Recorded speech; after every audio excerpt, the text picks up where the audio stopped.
Bonjour à tous, alors dans cette vidéo, je veux partager avec vous 7 petites astuces pour contrer la peur de l'échec. Donc le premier, c'est par exemple identifier la source de la peur. Donc essaie de comprendre d'où vient cette peur, pourquoi tu as peur, est-ce que c'est lié en fait à un événement, on va dire récent, est-ce que c'est lié à un événement qui est lié en fait au passé, ou même à un événement qui est arrivé finalement en fait dans ton enfance. On va prendre l'exemple d'un logiciel. Par exemple, un logiciel qui est très ancien, qui est vraiment plus à jour. Donc là, il faudrait, on va dire, les fondements, il faudrait limite changer finalement tout le logiciel. Et parfois, il faut juste prendre le logiciel et le mettre à jour. Et là, c'est pareil en fait pour la peur. Donc on va essayer d'analyser la peur. On va essayer de comprendre en fait d'où elle vient. Si elle est trop ancienne, on va la mettre à jour avec les éléments en fait du présent pour pouvoir avancer. Donc le premier, comprendre d'où ça vient. Ça, c'est vraiment en fait important pour pouvoir passer le cap. En deux, on va essayer de changer du coup de perspective. Après, donc ça dépend.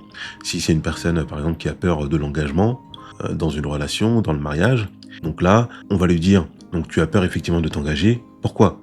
Et là, c'est pareil, on revient à l'étape numéro 1 pour comprendre d'où vient cette peur.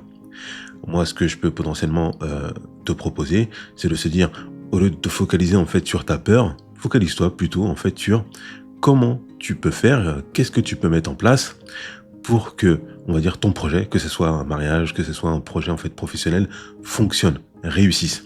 Vous voyez, donc là, on détourne l'attention, on va se focaliser sur la réussite. De quoi j'ai besoin pour réussir et pas juste j'ai peur de l'engagement, etc. En fait, qui est une perspective, une émotion qui, finalement, qui t'entraîne à rester figé. Ça t'entraîne à rester figé, mais qui ne t'aide pas en fait à aller de l'avant. Donc, de quoi j'ai besoin pour réussir? Quelles compétences? Quel mindset? Quel état d'esprit? Etc. Voilà, donc je suis vraiment focus, je suis constructif, je veux aller de l'avant, je suis basé en fait sur l'action, tout simplement.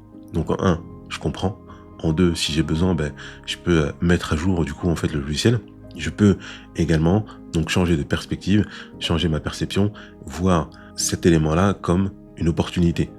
Voilà, donc là c'est peut-être effectivement une opportunité pour moi de m'améliorer, d'aller de l'avant, de dépasser une peur. Donc en 3, si c'est un projet pro par exemple, ou même un projet perso, on va se fixer des objectifs réalistes. Donc là vous pouvez aller revoir la vidéo que j'avais faite sur les objectifs SMART. Donc si c'est un projet pro ou perso, donc on va découper par exemple donc des grands objectifs. Donc déjà bien entendu, il faut avoir un but. Ensuite, quand on a un but, on va avoir un objectif. On essaie d'avoir un objectif SMART. Et quand on a un objectif, ensuite, on va découper donc cet objectif-là en grandes étapes. Voilà, donc ça va nous aider en fait à gérer notre projet. Après, si la peur à la base, c'était l'engagement du mariage, bien entendu, on va pas le gérer forcément comme un projet.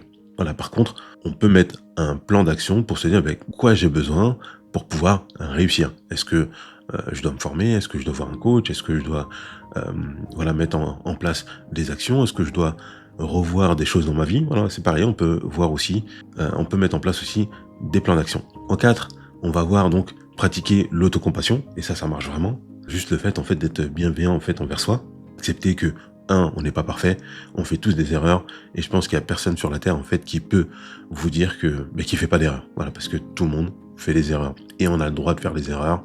Après, il y a des niveaux effectivement qui sont peut-être acceptables ou non, bon, ça dépend. Mais voilà, on a tous droit à l'erreur. C'est avec ça qu'on apprend, c'est avec ça qu'on grandit, c'est avec ça en fait qu'on évolue. Voilà, donc soyez bienveillant envers vous-même.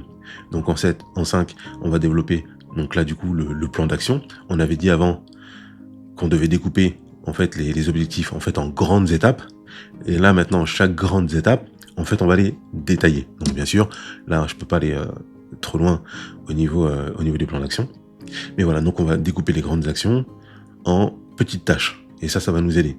Et ça, c'est pareil, hein, pour un projet perso ou pro, ou même une personne donc, qui a peur de l'engagement au niveau du mariage, elle peut aussi mettre un plan d'action qui va l'aider, par exemple, à ne plus avoir peur, à se focaliser sur les aspects positifs, à se focaliser sur quelles compétences, quels éléments j'ai besoin finalement pour réussir. Voilà, pour améliorer ma confiance en soi, etc. Donc ensuite, donc on va passer à l'action, sachant que dès le début on est passé à l'action parce qu'on a commencé à réfléchir sur la source de la peur, on a changé de perspective, voilà, on a mis un plan d'action, etc. On a été un petit peu plus juste envers nous-mêmes en étant bienveillant. Donc là, on va un petit peu plus peut-être passer à l'action. Et là, notre peur, normalement, devrait un petit peu diminuer. On a un petit peu plus confiance en nous. Voilà, parfois, ça peut prendre du temps. Pour des personnes, ça peut prendre un jour, d'autres une semaine, un mois, même parfois plusieurs années. Donc ça dépend. Chacun, en fait, va à sa vitesse et ce qu'il lui faut au moment où il le faut. Et en 7e point, donc on va aller cultiver en fait une mentalité positive. Donc ça, c'est important aussi. Donc c'est au quotidien de se rappeler, de se focaliser sur les éléments en fait positifs, même si au quotidien, donc on a voilà des éléments négatifs, mais c'est bien aussi de s'entourer donc de personnes positives, de personnes qui sont inspirantes et de se nourrir aussi de positivité. Donc comment ça va être possible? Eh bien, déjà de s'entourer de personnes positives, de se former, d'avoir un coach par exemple en développement personnel, d'avoir des amis qui sont potentiellement inspirants, voilà, de lire, d'écouter des podcasts, etc. Voilà, de se nourrir au quotidien